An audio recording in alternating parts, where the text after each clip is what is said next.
rahimakumullah jami'an.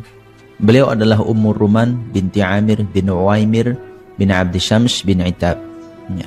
Beliau ini memang dalam tumbuh kembangnya adalah seorang wanita yang terhormat, tinggal di lingkungan orang-orang yang baik, dan terkenal beliau ini dengan fasih dalam berbahasanya yang menunjukkan kecerdasan Ummu Ruman. Namun sebelum menikah dengan Abu Bakar As-Siddiq radhiyallahu anhu, Ummu Ruman ini pernah menikah dengan seorang pemuda yang bernama Al-Harith bin Sukhairah Al-Azdi, di mana pernikahan mereka melahirkan seorang anak At-Tufail, ya, dan mereka berdua tinggal lama di kota Mekah. Dan suami dari Ummu Ruman ini adalah punya perjanjian untuk saling melindungi dengan Abu Bakar As-Siddiq radhiyallahu anhu. Ya, jadi mereka masuk dalam perjanjian tersebut. Sehingga ketika suami Ummu Ruman ini meninggal, Al-Harith ini meninggal, maka Abu Bakar merasa bertanggung jawab terhadap keluarga dari sahabatnya ini, Al-Harith, maka dinikahilah Ummu Ruman oleh Abu Bakar As-Siddiq radhiyallahu anhu. Itu terjadi sebelum Nabi Muhammad SAW diangkat menjadi seorang Rasul. Lalu ketika Nabi SAW diangkat menjadi seorang Rasul, Abu Bakar As-Siddiq adalah orang pertama yang langsung menyatakan keislamannya kepada Rasulullah SAW. Maka Ummu Ruman sebagai seorang istri yang kenal sosok suaminya, dan Nabi Muhammad SAW bukanlah sosok yang baru bagi beliau. Beliau tahu seluk-beluk tentang Rasulullah SAW, maka beliau pun ikut bersama suaminya menyatakan keislamannya dan membaiat Rasulullah Sallallahu Alaihi Wasallam. Ya, memang begitulah kehidupan ini. Yang baik akan dikumpulkan dengan yang baik, yang buruk akan dikumpulkan juga dengan yang buruk. Sebagaimana Allah Ta'ala firmankan dalam surat An-Nur, Al-khabithatu lil-khabithina wal-khabithuna lil-khabithat. Wanita-wanita yang buruk cocoknya untuk laki-laki yang buruk pula. Begitu pula laki-laki yang buruk cocoknya untuk perempuan-perempuan yang buruk pula. Namun sebaliknya, wat-thayyibatu lit-thayyibina wat-thayyibuna lit-thayyibat. Adapun wanita-wanita yang baik cocok untuk laki-laki yang baik-baik, dan laki-laki yang baik-baik akan dijodohkan, akan ditemukan dengan wanita-wanita yang baik. Begitulah Allah Subhanahu wa taala memasang-masangkan kita. Maka ya, saran saya bagi Anda di sana yang belum memiliki pasangan untuk memperbaiki diri, gitu, untuk memperbaiki diri. Insya Allah ketika Anda sudah memperbaiki diri, kedepannya akan dipertemukan oleh Allah Ta'ala dengan pasangan yang baik pula. Begitu ya. Begitu ikhwati fillah rahimani wa rahimakumullah jami'an. Pasangan Abu Bakar As-Siddiq dan Ummu Ruman radhiyallahu anhuma. Pernikahan mereka ini melahirkan dua orang anak, yaitu pertama Aisyah radhiyallahu anha tadi, yang kedua adalah Abdurrahman. Abdurrahman adik dari Aisyah radhiyallahu anhuma. Kemudian ikhwati fillah rahimani wa rahimakumullah jami'an. Di sini kita hanya akan sampaikan ada dua hal yang disebutkan dalam hadis Bukhari ya, terkait kisah Ummu Ruman ini. Yang pertama adalah kisah tentang kejadian saat tersebarnya fitnatul ifk ya, yaitu fitnah di mana Aisyah radhiyallahu anha sepulang safar bersama Rasulullah SAW lalu dituduh oleh orang-orang munafik beliau sudah berbuat zina. Nah, kita bahas di sini hanya posisi Ummu Rumannya sebagai ibunda Aisyah radhiyallahu anha. Jadi betapa ibunya ini benar-benar menjadi topangan yang kuat bagi Aisyah radhiyallahu anha. Karena saat kejadian itu Aisyah sendiri pun merasa agak dijauhi oleh Nabi SAW. Jadi Nabi SAW tidak dekat dengan Aisyah seperti biasanya. Maka sampai Aisyah itu minta pulang ke rumah orang tuanya Abu Bakar dan ke rumah Abu Bakar dan Ummu Ruman radhiyallahu anhuma. Nah, sampai di rumah tentu seorang anak perempuan lebih dekat dengan ibunya. Nah, ibunya inilah yang menyabar-nyabarkan Aisyah. Jadi posisinya sangat luar biasa, sama seperti Abu Bakar pula. Waktu itu adalah mereka berdua yakin tentang kesucian Aisyah radhiyallahu anha, dan mereka kenal betul anaknya ini tidak mungkin melakukan hal yang keji seperti itu. Namun lagi-lagi mereka tak bisa membuktikan apapun. Mereka tidak punya dalih apapun untuk menguatkan hal itu. Ya, justru ketika mereka bergembar-gembor mengeluarkan statement pensucian anaknya, ini hanya akan dianggap sebagai pernyataan sebagai orang tua untuk anak-anaknya. Maka sekalipun mereka yakin dan mereka pun tidak membenci Rasulullah SAW dengan sikapnya seperti itu, karena wajar. Ya, wajar, posisi beliau adalah seorang Rasul yang kondisi yang sangat berat. Kondisi yang sangat berat. Fitnah ini butuh sebuah bukti yang kuat untuk memastikan siapa yang benar, siapa yang salah. Ya. Sampai akhirnya Allah Subhanahu wa taala yang turunkan langsung rekomendasi tentang kesucian Aisyah radhiyallahu anha. Dengan demikian semuanya terjelaskan, ya, semua terjelaskan bagaimana Aisyah radhiyallahu anha dan tentu Ummu Ruman sebagai orang tuanya, di samping memang dari awal beliau yakin anaknya tidak melakukan seperti itu, tapi alhamdulillah beliau berhasil untuk membuat Aisyah lebih tenang lagi, membuat Aisyah tidak sampai gelisah ataupun berlebihan dalam rasa sedihnya. Karena kondisinya waktu itu Aisyah sampai pingsan ya ketika dengar berita tentang cerita orang di luar terkait apa yang dilakukan oleh Aisyah di dalam safarnya. Sampai Aisyah ini jatuh pingsan. Saking memang merasa sangat beratnya. Ya, karena bukan main-main, satu kota Madinah yang membicarakan hal itu. Makanya posisi seorang ibu lah seharusnya seperti itu. Posisinya menguatkan putrinya sesuai dengan yang seharusnya. Tidak terlalu membela, karena memang walaupun beliau yakin putrinya tak melakukan itu, tapi memang karena bukti-bukti itu belum ada, kejelasan itu belum ada, maka posisinya netral.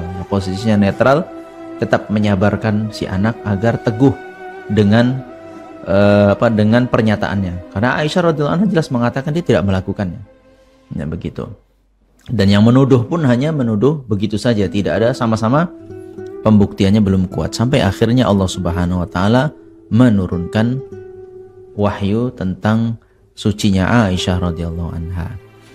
Berikutnya ikhwati fillah rahimani wa rahimakumullah jami'an, kisah Ummu Ruman yang disebutkan pula dalam hadis Bukhari adalah ketika bagaimana Ummu Ruman ini merawat Aisyah untuk dipersiapkan hidup bersama Nabi SAW. Kita tahu Aisyah radhiyallahu anha dinikahi oleh Rasulullah SAW di usia 6 tahun. Namun setelah pernikahan itu tidak langsung tinggal serumah, karena waktu itu Aisyah belum haid. Memang kebiasaan orang Arab, kalaupun menikahi anaknya masih kecil, dan itu biasa di kalangan hidup mereka, namun mereka tetap berkomitmen tidak akan menggauli si wanita sampai dia masuk di usia haidnya gitu. Nah, jadi setelah menikah dengan Rasulullah SAW di usia 6 tahun itu, sampai kemudian hijrah ke kota Madinah, dan saat usianya Aisyah di usia 9 tahun waktu itu, dan itu sudah haid, Ummu Ruman lah yang berperan pula untuk menyiapkan sang putri untuk pertama kali hidup bersama suaminya. Sampai dikisahkan di hadis tersebut bagaimana Ummu Ruman kemudian memanggil Aisyah, merapikan rambutnya, memberi minyak dan lain sebagainya, lalu dia minta tolong kepada beberapa wanita Ansor untuk bahasa kita di salon kali ya. Ya di salon lah mungkin, kalau sekarang itu di salon ya, dibersihkan, dihiasi lah untuk kemudian dipertemukan dengan Rasulullah Sallallahu Alaihi Wasallam. Begitu juga posisi, beginilah seorang ibu ya, mempersiapkan putrinya yang sudah siap berumah tangga untuk benar-benar menjadi hal yang menyejukkan pandangan suaminya. Dari sisi penampilan disiapkan, dari sisi akhlaknya disiapkan, kepribadiannya disiapkan oleh ibunya, benar-benar dia agar menjadi wanita yang berbakti kepada suaminya. Karena seorang wanita setelah ia dinikahi oleh laki-laki lain, maka dia ketaatannya berpindah kepada suaminya. Yang awalnya ketaatannya kepada orang tua berpindah kepada suaminya. Yang awalnya dia harus benar-benar taat kepada orang tuanya, bahkan surga seorang anak itu tergantung ridho orang tuanya. Tapi ketika peran seorang wanita sudah menjadi istri, maka ridho suamilah yang harus dia kejar untuk meraih surganya Allah Subhanahu wa taala. Disinilah posisi Ummu Ruman begitu faham dengan kondisi itu, sehingga benar-benar menyiapkan Aisyah radhiyallahu anha untuk menjadi pendamping Rasulullah SAW, walaupun waktu itu usia Aisyah itu masih sangat muda ya, usia 9 tahun sudah menjadi ibu rumah tangga. Ini adalah usia yang sangat muda. Namun tetap ya kita informasikan bahwa di zaman itu menikah di usia itu hal yang lumrah. Ya, ini kembali kepada adat istiadat tempat ataupun masa di mana manusia hidup. Kalau di Indonesia berbeda kondisinya tentu. Di Arab sendiri pun sekarang nggak begitu juga, ya kan? Nggak begitu juga. Ada sudah mulai pergeseran kebiasaan. Namun di masa itu menikah di usia belia seperti itu, usia 9 tahun, 12 tahun itu adalah hal yang wajar. Bahkan bagi mereka mereka di usia 20 tahun itu sudah tergolong tua ya, sudah tergolong perawan tua di zaman itu ya, di zaman itu. Maka begitulah ikhwati fillah rahimani wa rahimakumullah jami'an tentang Ummu Ruman radhiyallahu anha. Adapun kabar tentang wafatnya beliau radhiyallahu anha ini sempat terjadi simpang siur ya, ada yang mengatakan meninggal di tahun ke-6 Hijriah. Namun pendapat yang lebih kuat adalah lebih panjang hidup beliau, karena ada riwayat yang kejadian itu terjadi di tahun 9 Hijriah. Ya, saat itu Nabi SAW perintahkan Aisyah untuk menjumpai kedua orang tuanya, yaitu ayah dan ibunya, yaitu Ummu Ruman. Ya, berarti saat itu Ummu Ruman masih hidup dan kejadian itu terjadi tahun 9 Hijriah.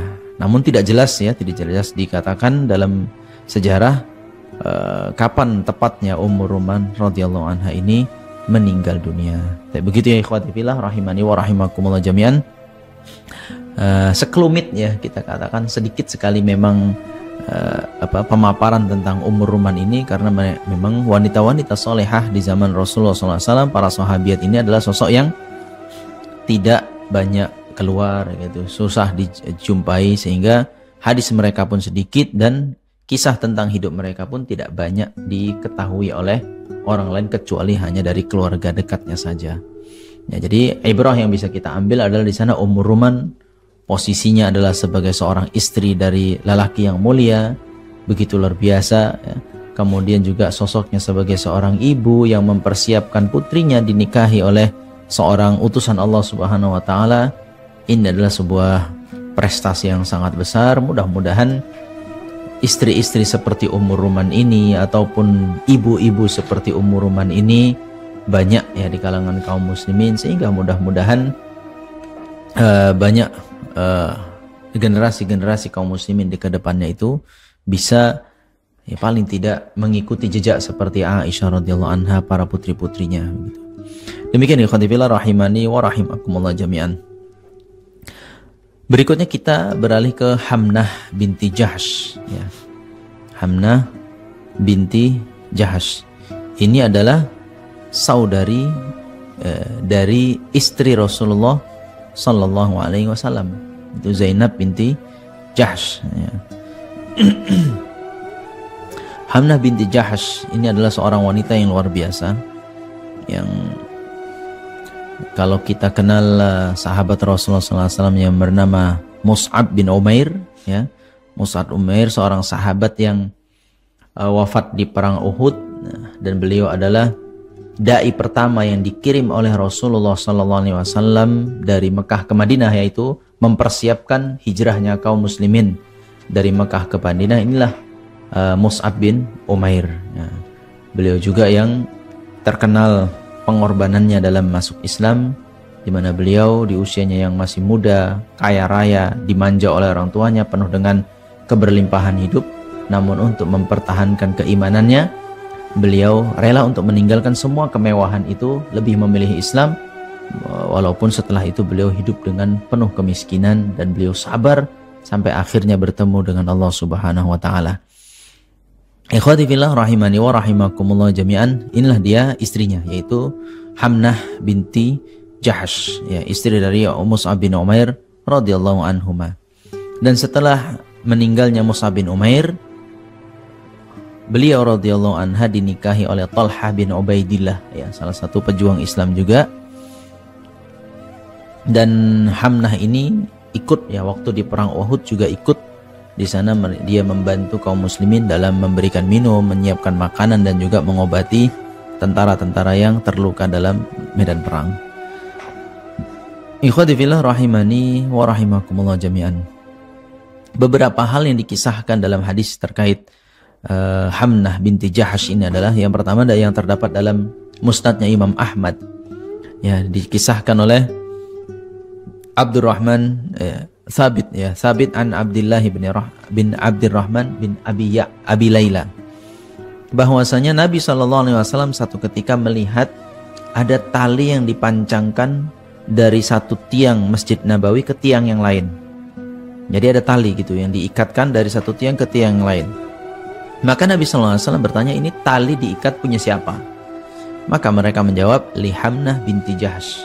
Ini adalah tali milik Hamnah binti Jahash yang dia pergunakan untuk ketika dia sedang beribadah, sedang melaksanakan sholat, kalau tidak mampu berdiri, artinya sangat lelah, kelelahan dalam berdirinya, maka dia berpegangan dengan tali itu, ya, ibarat kita bilang kalau di bis sih bahasanya gandol, ya, gandol pegangan itu kalau tidak sanggup berdiri.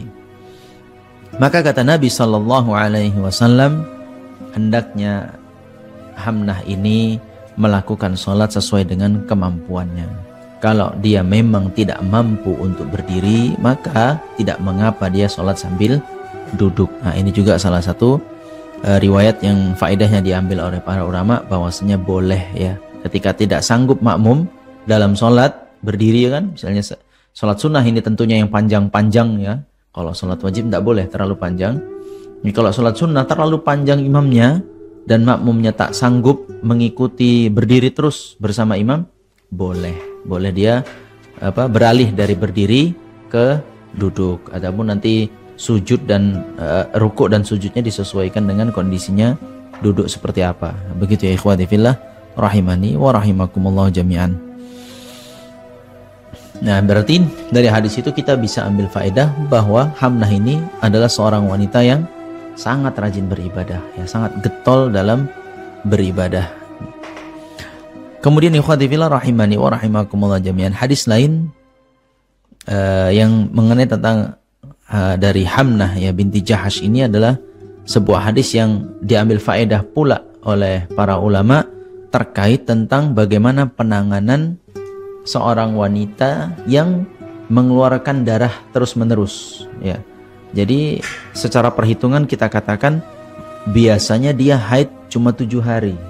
Namun setelah 7 hari masih keluar juga darah. Dan itu tak berhenti-berhenti, bahkan mungkin keluarnya cukup deras gitu. Ini seperti apa solusinya? Ini adalah yang diberikan solusinya kepada Hamnah. Jadi satu ketika Hamnah binti Jahash ini pernah menceritakan kondisinya kepada Rasulullah SAW. Dia mengatakan, ya Rasulullah, saya mengeluarkan darah yang gak berhenti-berhenti. Maka kata Nabi SAW, ya Hamnah, coba ditutup disumbat dengan kapas, gitu kan. Lalu Hamnah mengatakan, ya Rasulullah, keluarnya deras, tidak cukup. Namun Nabi SAW mengatakan, coba dengan kapas yang cukup untuk menghentikan keluarnya darah itu. Namun kata Hamnah, tidak bisa ya Rasulullah. Berarti ya wallah alam, ini gambarnya seperti apa? Sangat banyak berarti darah yang keluar. Maka Nabi SAW memberikan solusi kepada Hamnah, wahai Hamnah, jika memang demikian, maka jadikanlah sholatmu itu sebelum sholat subuh, ya, sebelum sholat subuh kamu mandi. Selesai mandi langsung sholat subuh. Lalu untuk zuhur dan asarnya, zuhur kamu lambatkan, ambil di akhir waktu. Ya, ambil di akhir waktu. Jadi sebelum sholat zuhur, kamu mandi dulu. Mandi, sholat zuhur, setelah sholat zuhur, begitu masuk waktu asar, langsung sholat asar. Begitu juga untuk maghrib. Ketika maghrib, maka Nabi SAW katakan, akhirkan waktumu dalam sholat maghrib. Ya, jadi di ujung-ujung waktu maghrib. Ya, sebelum sholat, mandi lagi.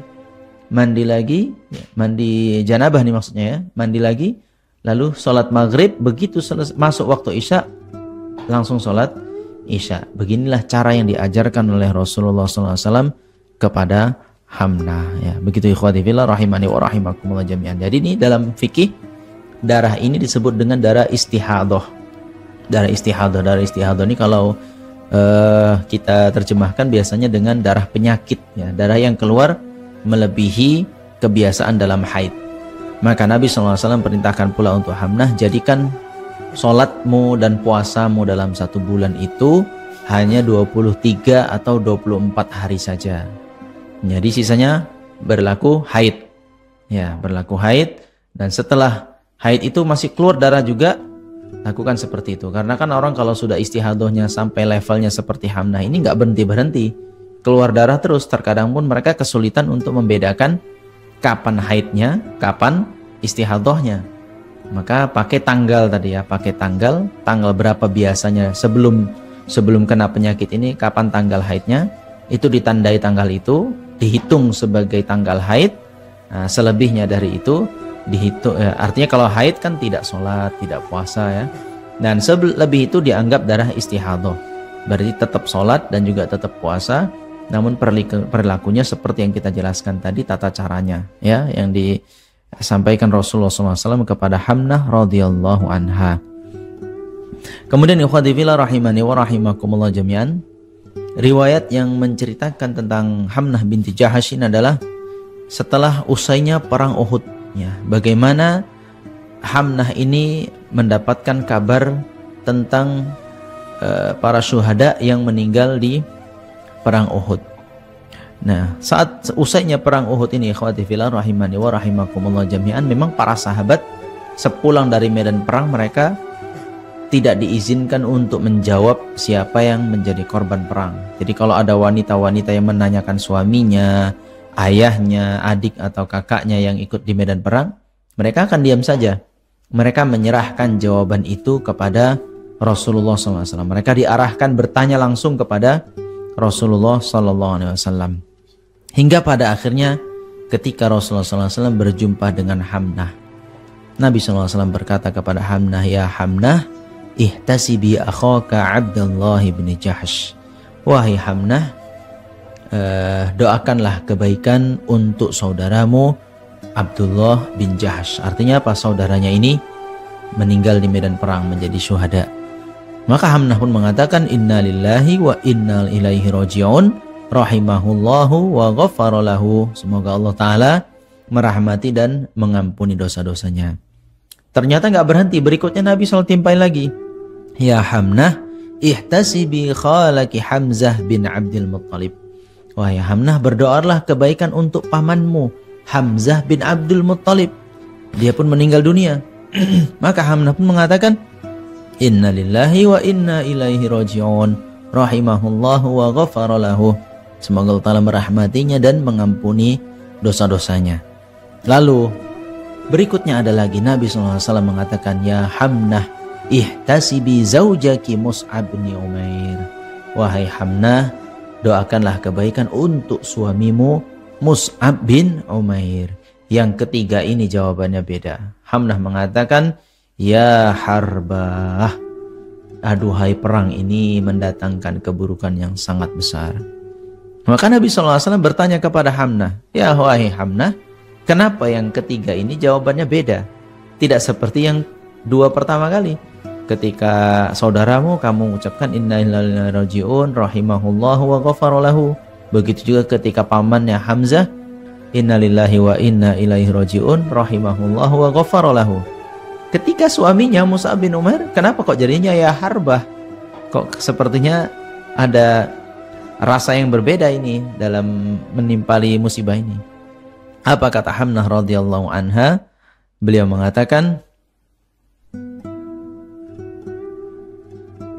ya Rasulullah, zakartu yatima waladihi. Wahai Rasulullah, aku ucapkan seperti itu karena aku teringat bahwa anaknya sudah menjadi anak yatim ya, karena ditinggal oleh ayahnya. Begitulah kesedihan seorang ibu, tentu ini membekas ya, ketika kehilangan seorang suami, ditinggal suami yang dicintainya ya. Walaupun seperti kita tahu setelah itu akhirnya Hamnah menikah lagi ya dengan Thalhah bin Ubaidillah. Namun tentu kehilangan seorang suami yang soleh ini sangat membekas bagi seorang istri, apalagi dia teringat anaknya yang masih kecil. Ini juga memberikan kesedihan yang mendalam bagi Hamnah radhiyallahu anha sampai mengatakan hal yang seperti itu. Baik, berikutnya ikhwati fillah rahimani wa rahimakumullah jami'an. Ada satu hadis ya, ada satu hadis yang diriwayatkan oleh Hamnah binti Jahash ini, yaitu sabda Rasulullah SAW, ala inna dunya hulwatun khadiratun. Ketahuilah bahwasanya dunia itu manis dan hijau warnanya. Artinya kalau dirasa manis, kita tahu rasa manis ini disukai oleh semua orang ya, disukai oleh semua orang. Khadiratun, dan warnanya pun hijau. Kita tahu pun semua orang rata-rata di padang rumput yang kehijauan itu adalah hal yang paling menenangkan, paling menyenangkan. Begitulah dunia, rasanya enak, membuat pandangan mata pun sedap gitu. Begitulah dunia. Farubba mutakhawwidin fid dunya laisa lahu yaumal qiyamati illan nar. Betapa banyak orang yang memperebutkan ya, berhaus-haus diri dengan dunia itu, lalu tidak ada sedikit pun bagian pada mereka nanti pada hari kiamat kecuali hanya neraka. Ini adalah hadis yang diriwayatkan oleh Hamnah binti Jahash radhiyallahu anha. Nah, ikhwati fillah rahimani wa rahimakumullah jami'an. Di antara hal yang bisa kita ambil pelajaran dari Hamnah ini adalah tentu tingkat kesabarannya.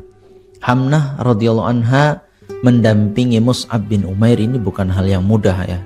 Mus'ab bin Umair yang sebelumnya terkenal pemuda kaya raya, lalu harus jatuh miskin, bahkan fakir saat dia menyatakan keislamannya, lalu diusir oleh kedua orang tuanya, tidak mendapatkan sepeser harta pun. Hamnah menjadi pendampingnya.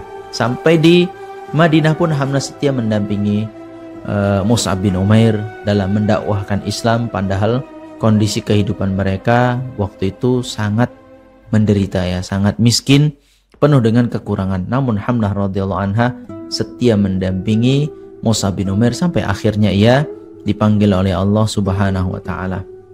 Dan seterusnya juga Hamnah menunjukkan betapa seorang wanita pun ya, karena mereka diperintahkan oleh Allah taala untuk lebih banyak aktivitasnya dalam ruangan ya, maka mereka sebaiknya banyak beribadah kepada Allah taala, banyak berzikir, banyak melaksanakan sholat, karena ini yang terbaik bagi mereka. Ya, mereka tidak perlu banyak keluar, bahkan kalau wanita terlalu banyak keluar, ini malah akan menimbulkan banyak fitnah. Maka sebaiknya tetap di rumah, sabarkan diri untuk menyendiri, beribadah kepada Allah Subhanahu wa taala. Mudah-mudahan banyak kebaikan yang akan mereka dapatkan dari perbuatan seperti itu. Demikian ikhwati fillah rahimani wa rahimakumullah jami'an yang bisa Anda sampaikan terkait dua orang sahabiyah yang mulia ini radhiyallahu anhuma. Mudah-mudahan kita bisa petik faedah ya, kita bisa ambil sebuah inspirasi dalam kehidupan sehari-hari. Di antaranya mereka para sahabiyah ini, dari kemarin kita ceritakan belum ada yang anak orang kaya, belum ada yang hidupnya serba mewah, belum ada yang bergelimang dengan harta. Semua rata-rata orang susah ya. Bukan mereka tidak mau bekerja, bukan mereka tidak mau menumpuk-numpuk harta, tapi begitulah mereka mengikuti cara hidup Rasulullah Sallallahu Alaihi Wasallam. Sedikit yang mereka miliki mereka infakkan di jalan Allah Taala, mereka berbagi untuk orang lain. Ya kan, kesulitan yang mereka hadapi, mereka bersabar dengan hal itu, bertahan dengan hal itu, dengan menguatkan istiqomah di jalan Allah Subhanahu Wa Taala. Mudah-mudahan kita juga bisa demikian. Yang saya yakin kondisi kita kebanyakan tidak separah mereka, tidak seburuk mereka, tidak seberat mereka cobaannya. Namun jikalaupun itu yang kita hadapi saat ini, bersabarlah sebagai mereka dahulu bersabar. Mudah-mudahan kita mendapatkan ridha Allah Ta'ala sebagaimana mereka mendapatkan ridha Allah Ta'ala. Demikian aku qouli hadza wa astaghfirullah li wa lakum innahu huwal ghafurur rahim. Masya Allah, jazakumullah khairan Ustaz. Ummu Ruman dan Hamnah radhiyallahu anhuma, sosok yang sangat luar biasa. Dan sebelum kita bertanya jawab, mungkin kita padatkan dulu ke Bang Adit, maksudnya untuk menyampaikan materi selanjutnya terkait digital marketing. 2020 ada apa? 2022 ada apa? Ayo, ada apa? Ini bukan ramalan kan, nggak boleh sudah. Nggak, maksudnya terkait dengan Instagram atau optimasi yang bisa dilakukan di Instagram untuk bisnis kita tentunya, atau usaha kita. Silakan Bang Adit.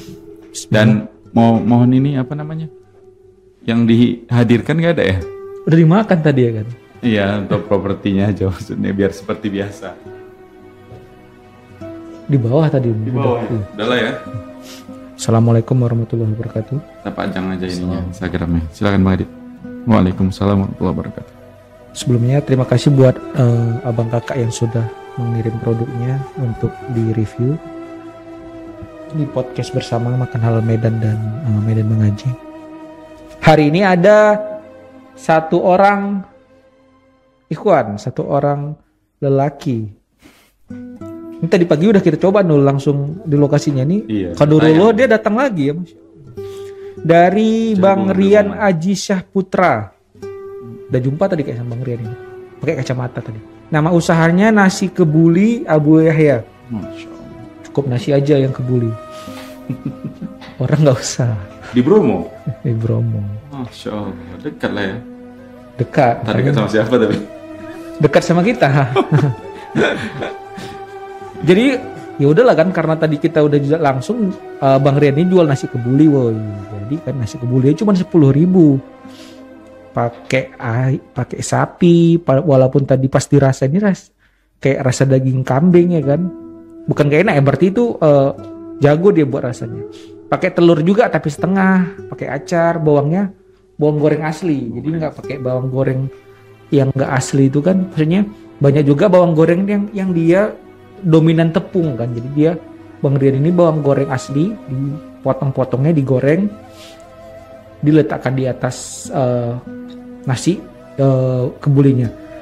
Pakai kismis lagi dan pakai kerupuk udang, dan harganya cuma 10.000. Ini di tengah harga telur ini kalau dihitung-hitung berapa untungnya seporsi ini? Ini udah ketat kali nih Ustaz. 10.000 cuma Ustaz, pakai daging sapi asli, pakai telur, pakai bawang goreng, kayak kismis. Ya tapi pasti ada untungnya lah kan, walaupun jangan kegiatan sosial ini nih. Iya, jangan-jangan nasi kebuli Abu Yahya ini dia memang ingin memperbanyak amal untuk di surga ya Ustaz. Masya Allah. Jadi bisa lihat di Instagramnya Nasi Kebuli Abu Yahya. Tadi Qadarullah Makan Halal Medan juga pagi udah ke sana. Tanpa direncanakan memang pengen goes ya kan, goes lewat Bromo. Maksudnya memang nggak tahu juga Bang Rian bakal ngirim nasi kebuli kemari ya. Bisa dihubungi di 0821 6651 2556, di 0821 6651 2556. Instagramnya Nasi Kebuli Abu Yahya. Ini mohon maaf karena tampilannya udah nggak ada Ustaz, udah habis. Udah kita makan ya kan. Cepat karena kali. memang cun kali ya. Untuk ukuran 10.000 nggak ada PR lagi Bang ini. Mungkin tadi PR-nya memang untuk di sisi kesehatan mungkin bisa mengganti styrofoam dengan kemasan yang lain. Jadi lebih sehat sih.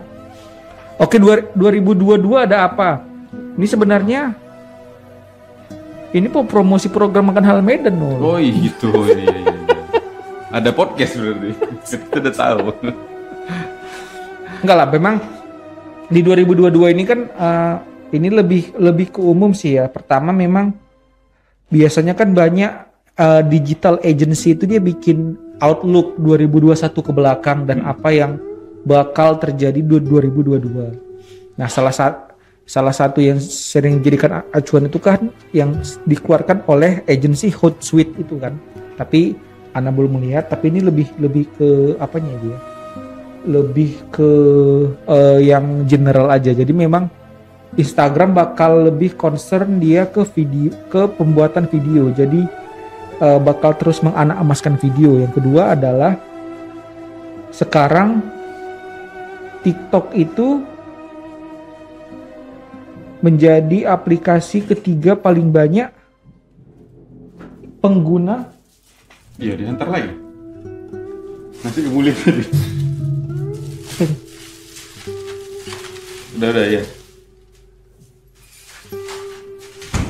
Masih TikTok jadi aplikasi nomor 3 paling banyak pengguna aktifnya di bawah Facebook dan Instagram. Jadi maksudnya ke depannya nggak ada salahnya nih, walaupun kita hari ini lebih banyak podcast ke belakang kita lebih banyak ngomong soal Instagram, tapi ke depannya mungkin udah bisa juga mulai belajar TikTokan gitu, karena kok ngenengok sih.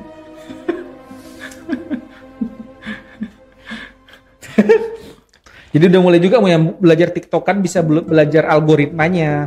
Tapi memang kita bisa menyaring apa-apa yang tidak sesuai dengan syariah di TikTok. Karena sejujurnya juga tampilan Reels Instagram sekarang dan TikTok itu udah gak ada bedanya juga, Ustadz. Akhwat banyak di situ ya kan. Dan Reels sekarang dia salah satu yang bisa jadi trending di Reels itu dia harus pakai video gitu kan. Itu kan sangat TikTok gitu kan. Karena ternyata kan memang user di tiap-tiap platform sosial media itu berbeda. Di Instagram berbeda, di Reels di TikTok berbeda, dan Facebook berbeda, dan tidak ada salahnya kita mengembangkan sayap sosial media kita ke platform-platform yang kemungkinan kedepannya itu bakal semakin masif digunakan oleh konsumen kita. Jadi saran saya di 2022 ini lebih mulai belajar, mulai melihat minimal. Melihat dan karena di TikTok dia juga agak beda ya algoritmanya dibandingkan dengan Instagram. Lebih mudah katanya, lebih mudah menjadi FYP, for your page, trending di TikTok. Tapi satu sisi Makan Halal Medan juga agak stuck ya. Makan Halal Medan udah mulai main TikTok, tapi pertumbuhannya nggak secepat Instagram, karena mungkin lagi cari bentuk juga ya, dan koreksi ke tim Makan Halal Medan sendiri, ke saya sendiri juga mungkin memang dibedakan konten di TikTok dan di konten Instagram. Itu ya mungkin. Jadi ini ada episode berikutnya, Nul. Ustadz ada episode berikutnya, Ustadz? Ada, insyaallah. Nggak, maksudnya yang ini nggak ada episode ini kan. Aduh. Biasanya kan anak kan yang paling panjang. Tahun 2022 masih panjang. Enggak lah, ada paling 2 atau 3 aja. Oh, siap. Jadi gitu ya. Jadi lebih concern ke video, pembuatan video. Jadi dan konten sekarang dia lebih ke orang lebih senang video yang singkat tapi banyak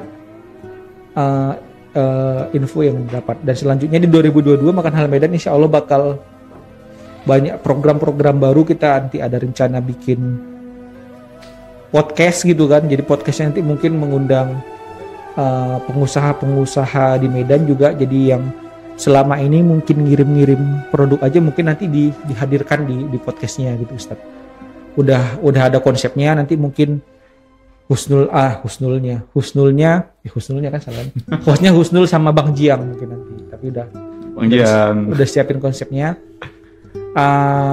Lebih ke tanya jawab yang lebih seru lah kan. Karena dulu Makan Halal Medan pernah ada bikin rubrik namanya MHM Inspirasi, Ustadz. Itu ditulis di website. Jadi dulu waktu saya masih sering, waktu Ana masih senang, masih hobi lah.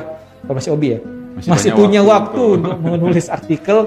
Ada beberapa pengusaha anak-anak muda di Medan yang saya tulis artikelnya di website resminya Makan Halal Medan. Dan ini konsepnya ingin memindahkan dari tulisan menjadi video gitu. Nanti jadi visual, karena kan nggak bisa dipungkiri kan visual lebih menarik daripada artikel, walaupun masing-masing itu ada niche-nya ya, ada ceruknya.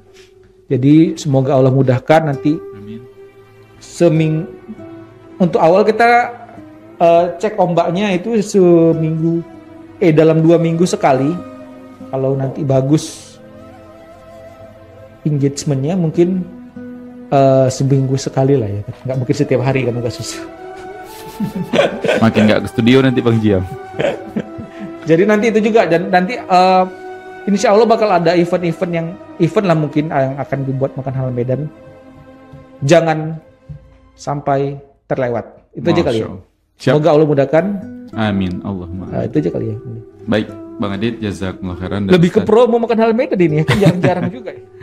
Iya, dan qadarullah kita juga kayaknya udah nggak cukup start untuk melanjutkan ke tanya jawab. Mungkin kita sambung lagi nanti di pertemuan selanjutnya. Jadi kita cukupkan dulu pertemuan kita di podcast serial Wanita Muslimah sampai di sini. Mudah-mudahan apa yang kita sajikan bermanfaat dan tentunya bisa kita amalkan di kehidupan kita sehari-hari. Juga kami mohon maaf jika ada kekurangan dalam pertemuan ini, dan kami juga mohon maaf atas kesempatan yang tertutup untuk bertanya jawab. Nanti kita sambung di pertemuan selanjutnya. Baik, itu saja mewakili kru yang bertugas kami pamit. Kita tutup dengan doa kafaratul majelis. Subhanakallahumma wa bihamdika asyhadu an la ilaha illa anta astaghfiruka wa atubu ilaik. Assalamualaikum warahmatullahi wabarakatuh. Waalaikumsalam.